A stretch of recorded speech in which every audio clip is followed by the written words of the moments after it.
오늘 추수감사주일입니다.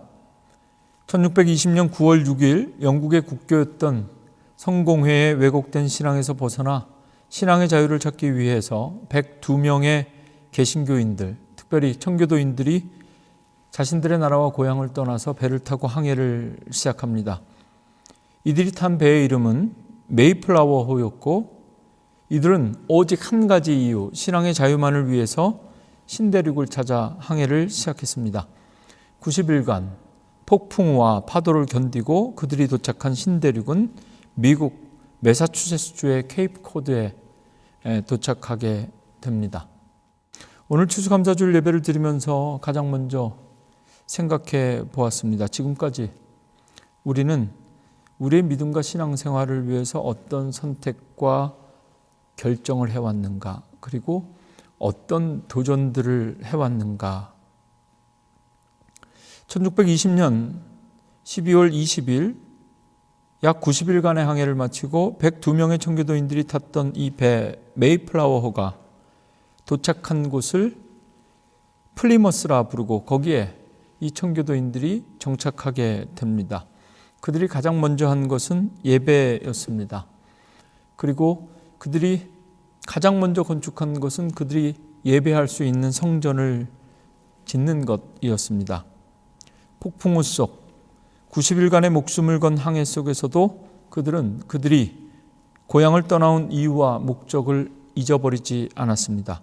교회를 먼저 짓고, 그리고 자녀들을 위해서 학교를 짓고, 그 다음에 자신들이 살 집을 지었습니다. 이것이 바로 신앙의 자유를 찾아 영국을 떠나 미국 신대륙에 도착한 102명의 청교도인들이 그 땅에 정착했던 순서와 방법입니다.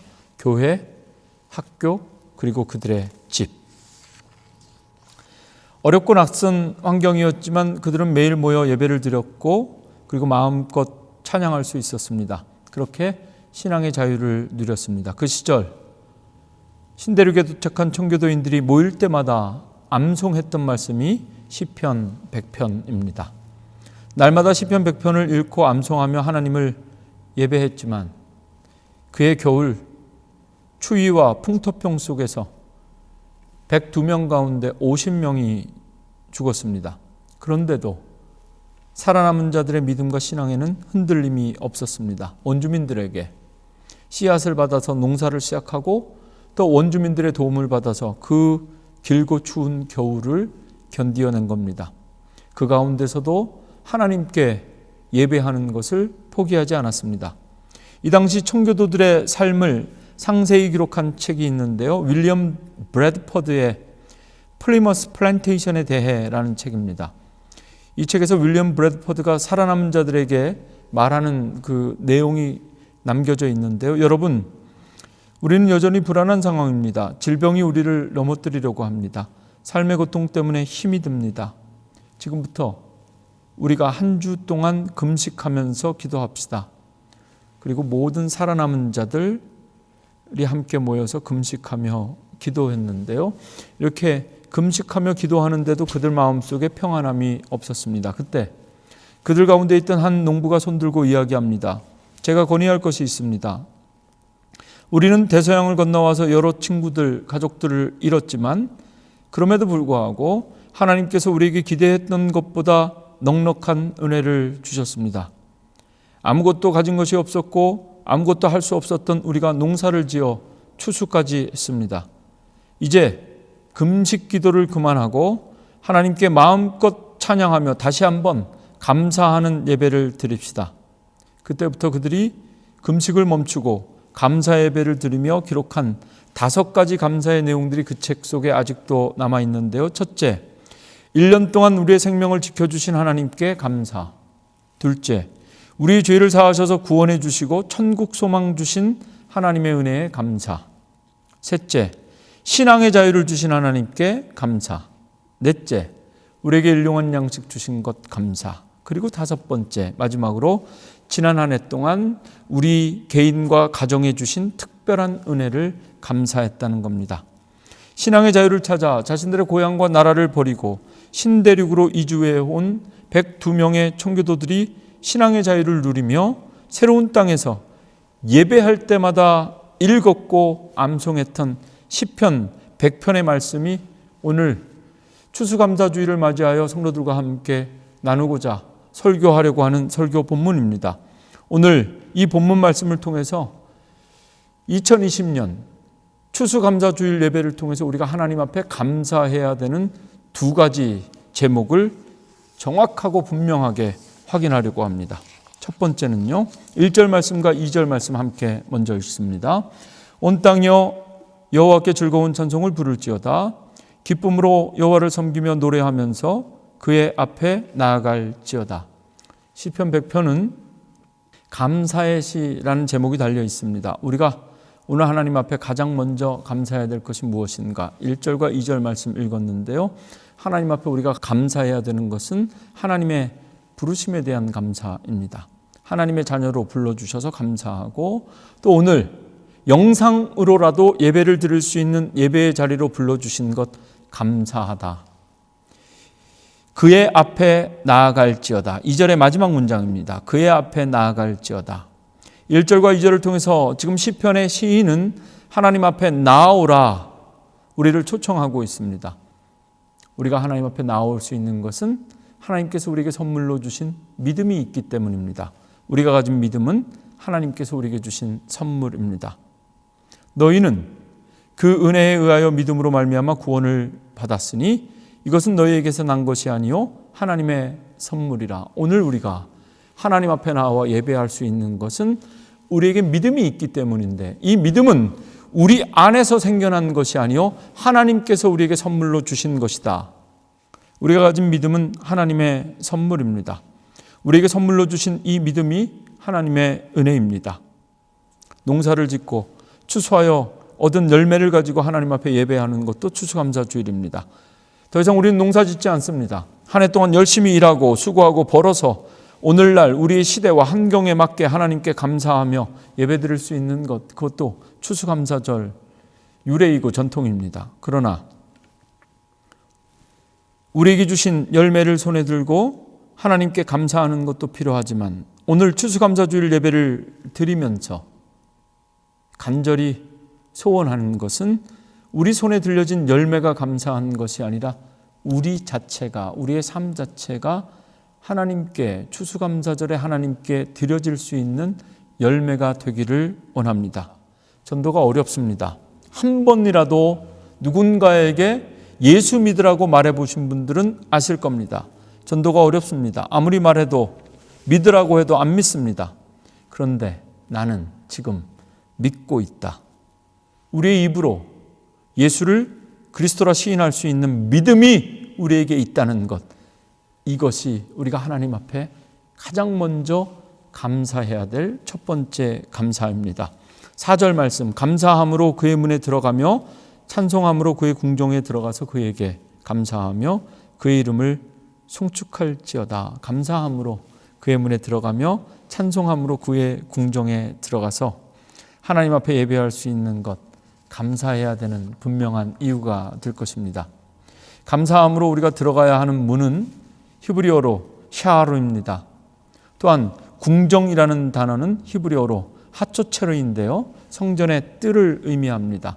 하나님의 문에 들어가고 하나님의 뜰에 들어간다는 것은 하나님의 성전을 의미합니다. 하나님의 성전에 들어가는 것을 의미합니다. 하나님이 계신 곳, 하나님이 계신 곳, 하나님의 성전은 아무나 들어갈 수 있는 곳이 아닙니다. 하나님은 아무나 만날 수 있는 그런 분이 아니었습니다. 하나님의 얼굴을 볼 수도 없었고 하나님의 이름을 부를 수도 없었습니다. 하나님의 음성을 아무나 들을 수 있는 것 아니었습니다. 히브리서 10장 19절부터 22절 말씀입니다. 그러므로 형제들아, 우리가 예수의 피를 힘입어 성소에 들어갈 담력을 얻었나니 그 길은 우리를 위하여 휘장 가운데로 열어놓으신 새로운 살 길이요 휘장은 곧 그의 육체니라. 또 하나님의 집 다스리는 큰 제사장이 계심에 우리가 마음의 뿌림을 받아 악한 양심으로부터 벗어나고 몸은 맑은 물로 씻음을 받았으니 참 마음과 온전한 믿음으로 하나님께 나아가자. 예수 그리스도의 십자가 보혈로 우리에게 새로운 살 길이 열렸습니다. 성소에 들어갈 수 있는 담력을 주셨습니다. 그렇게 우리가 성전의 뜰과 성소와 지성소에 들어가게 되었습니다. 이보다 더 큰 은혜는 없습니다. 그래서 오늘 추수감사주일 예배를 드리면서 우리가 하나님께서 우리에게 베풀어 주신 이 은혜 앞에 감사해야 됩니다. 미국 스탠퍼드 대학의 빌립 하퍼 교수가 우리가 살고 있는 전 세계를 100명의 작은 마을로 줄이면 어떤 모습일까 하는 연구를 했고 그 결과를 발표했는데요. 전 세계 인구를 100으로 줄이면 그 가운데 기독교인은 30명에 불과하다고 합니다. 아직도 100명 중에 70명은 기독교인이 아닙니다. 우리가 100명 중에 30명밖에 안 되는 그 예수 믿는 사람들 중에 한 사람입니다. 아직도 100명 가운데 70명이 예수를 모른다. 그래서 우리는 선교해야 되고 선교사를 보내야 되고 선교사를 후원해야 됩니다. 100명 중에 30명밖에 안 되는 그 그리스도인들 가운데 우리가 하나다. 그래서 우리는 감사해야 됩니다. 100명 중에 80명은 아직도 평균 이하의 주거 환경에서 살고 있으며 100명 중에 70명은 아직도 글자를 모르고 쓸 수도 없다고 합니다. 100명 중에 50명은 여전히 먹을 것이 부족한 영양실조이고 100명 중에 20명은 아직도 하루에 한 끼밖에 먹지 못한다고 합니다.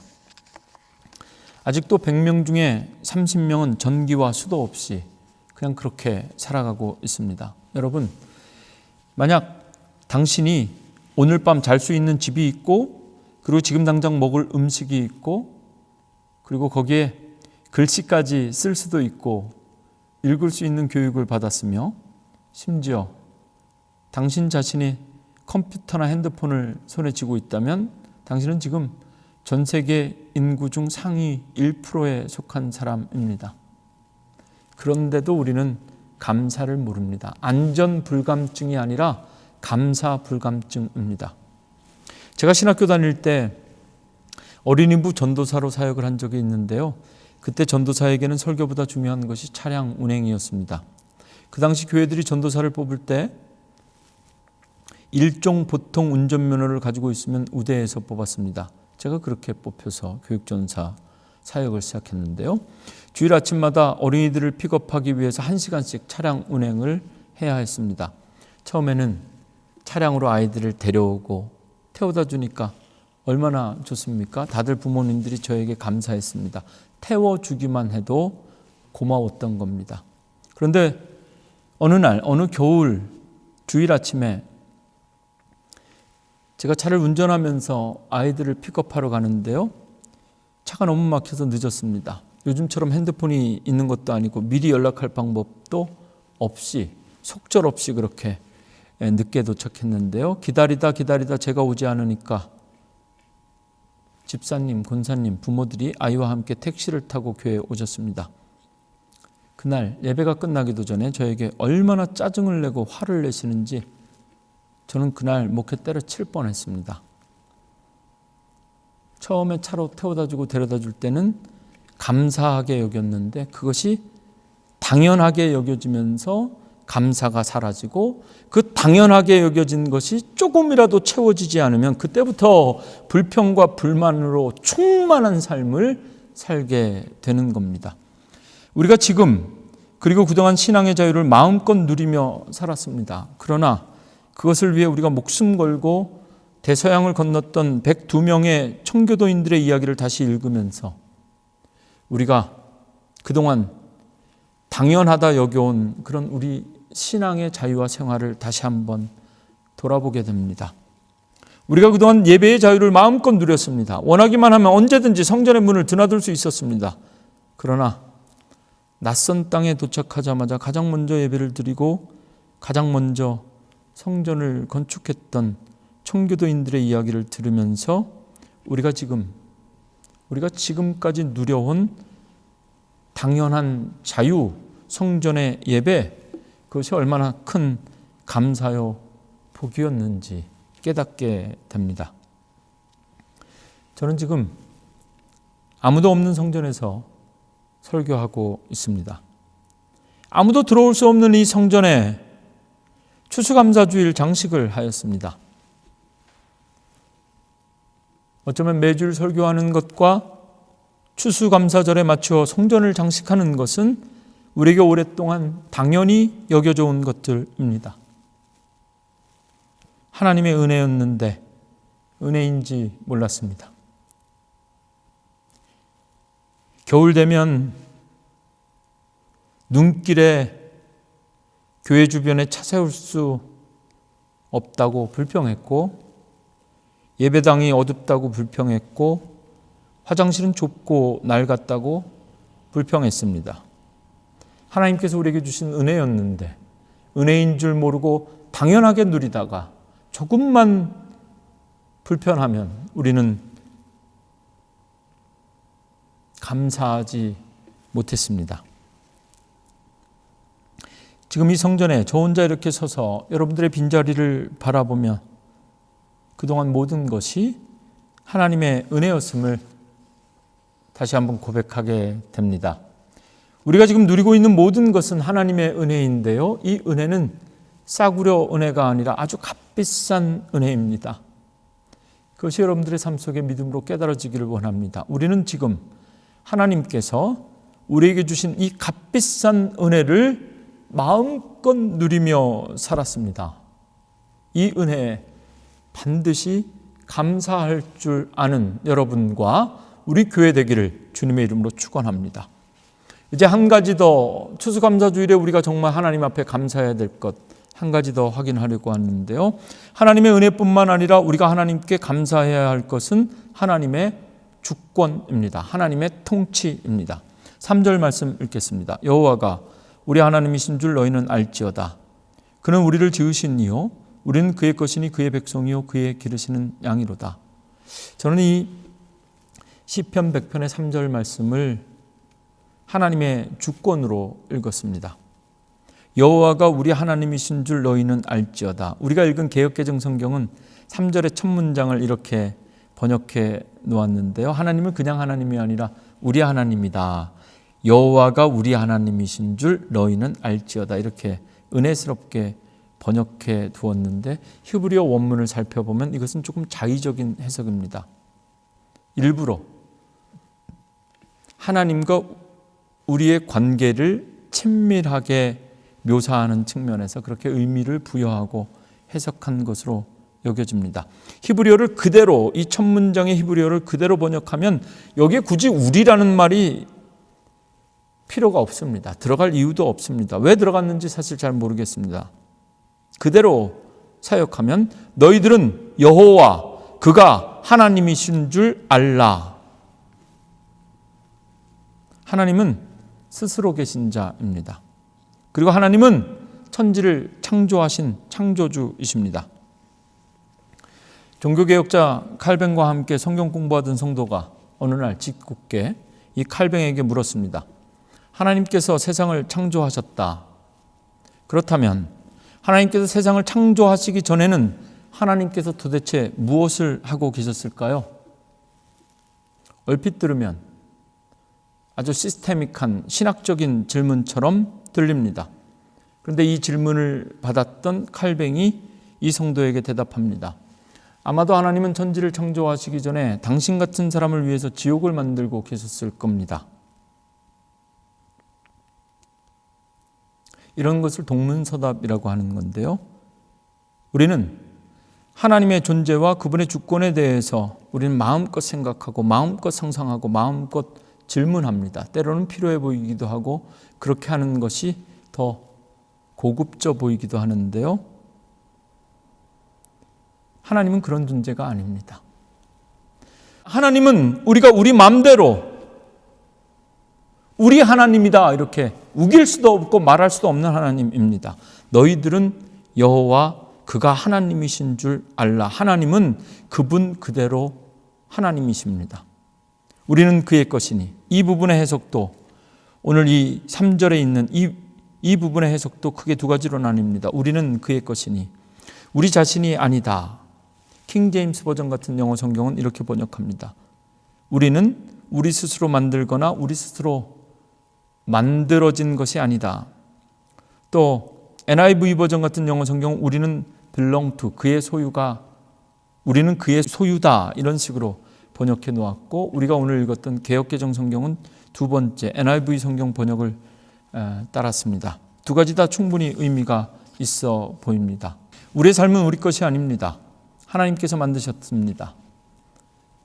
우리를 이 세상에서 가장 잘 아시는 분은 하나님입니다. 왜냐하면 하나님께서 만드셨기 때문에 그렇습니다. 하나님의 주권, 우리를 만드신 하나님께서 모든 권한을 가지고 우리의 삶을 온전히 통치하실 때, 그때가 우리가 가장 온전하고 완전하며 행복한 때입니다. 우리는 그의 것이고 그의 백성이고 그의 기르시는 양입니다. 하나님의 백성은 하나님의 법대로 살아야 합니다. 말씀을 듣고 말씀대로 사는 것, 그것이 바로 하나님의 주권, 하나님의 통치가 우리의 삶 가운데 이루어지는 겁니다. 여호와는 나의 목자시니 내게 부족함이 없으리로다. 읽을 때마다 은혜가 되죠. 하나님이 목자시고 내가 양이라는 고백 잘 이해하셔야 됩니다. 하나님은 언제든지 우리 뒤를 봐주시는 든든한 뒷배 정도로 생각하시면 안 됩니다. 양들의 모든 고난은 목자에게 달려있다. 하나님의 주권이 내 삶을 통치할 때 우리는 가장 안전합니다. 하나님의 말씀이 우리의 시간을 다스릴 때 우리 앞에 흐르는 세월이 다 복입니다.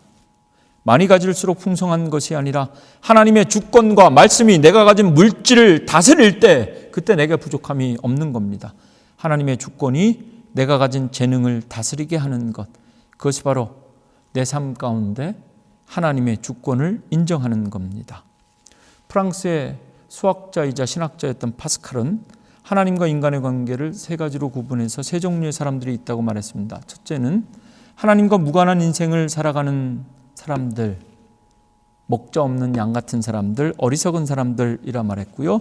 둘째는 하나님을 믿음이 아니라 지식으로 탐구한 사람들, 이런 사람들 불행한 사람들이라 말했습니다. 마지막 세 번째는 하나님을 믿고 하나님을 신앙하는 사람들, 그 사람들이 행복한 사람들이다. 여호와는 선하시니 그의 인자하심이 영원하고 그의 성실하심이 대대에 이르리로다. 하나님의 선하심과 인자하심 그리고 성실하심이 우리를 영원히 통치하시는 것, 그 하나님의 통치가 우리가 하나님 앞에 감사해야 될 또 하나의 조건입니다.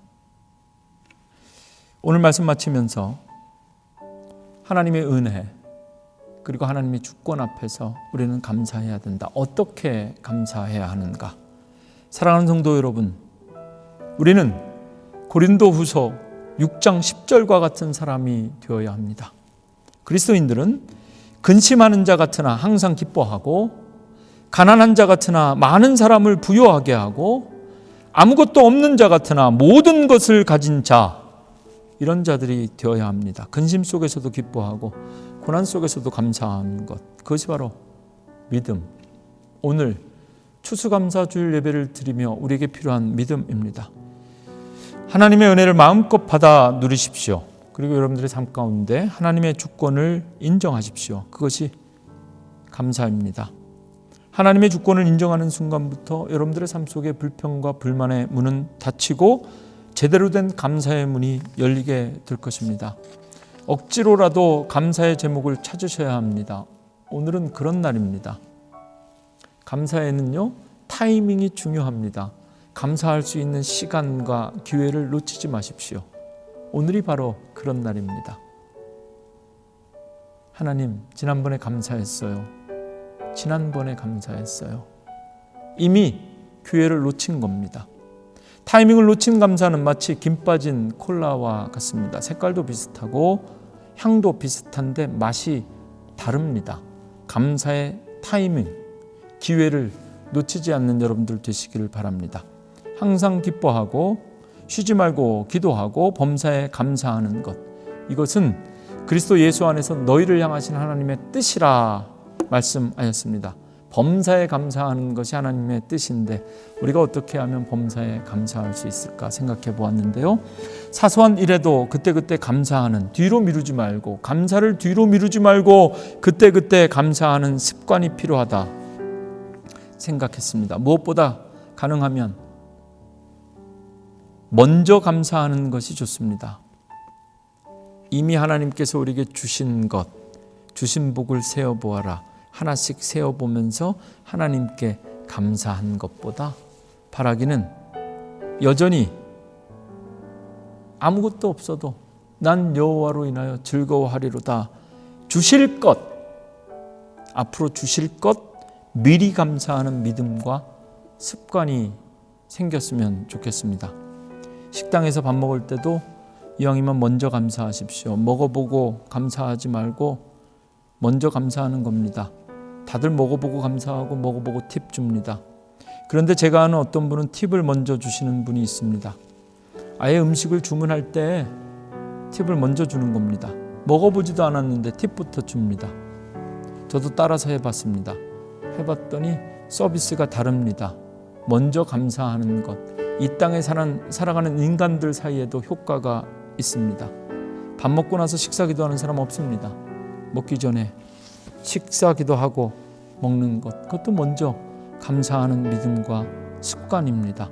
이런 감사가 여러분들의 삶 속에 습관이 되기를 기도합니다. 교회 강사 목사님을 모실 때마다 설교를 하기도 전에 사례비를 먼저 드리는 교회와 목사님도 보았습니다. 들어보고 은혜가 되는지 아닌지 들어보고 감사하는 것이 아니라 들어보나 마나 먼저 감사하는 것, 어차피 드릴 것 미리 감사하며 드리는 것, 저는 우리 교회가 그런 교회 되기 원합니다. 주신 것 세어보아 감사하는 교회보다 주실 것 미리 기대하며 기도하며 감사할 수 있는 교회와 성도 되는 것 말입니다. 시편 50편 22절부터 23절 말씀으로 오늘 설교 마치겠습니다. 하나님을 잊어버린 너희여 이제 이를 생각하라. 그렇지 않으면 내가 너희를 찢으리니 건질 자가 없으리라. 감사로 제사를 드리는 자가 나를 영화롭게 하나니 그 행위를 옳게 하는 자에게 내가 하나님의 구원을 보이리라. 오늘 추수감사주일과 함께 새롭게 시작하는 한 주, 우리 몬트리올 한인감리교회 성도들과 함께 암송하며 묵상할 시편 말씀은 오늘 본문 시편 100편입니다.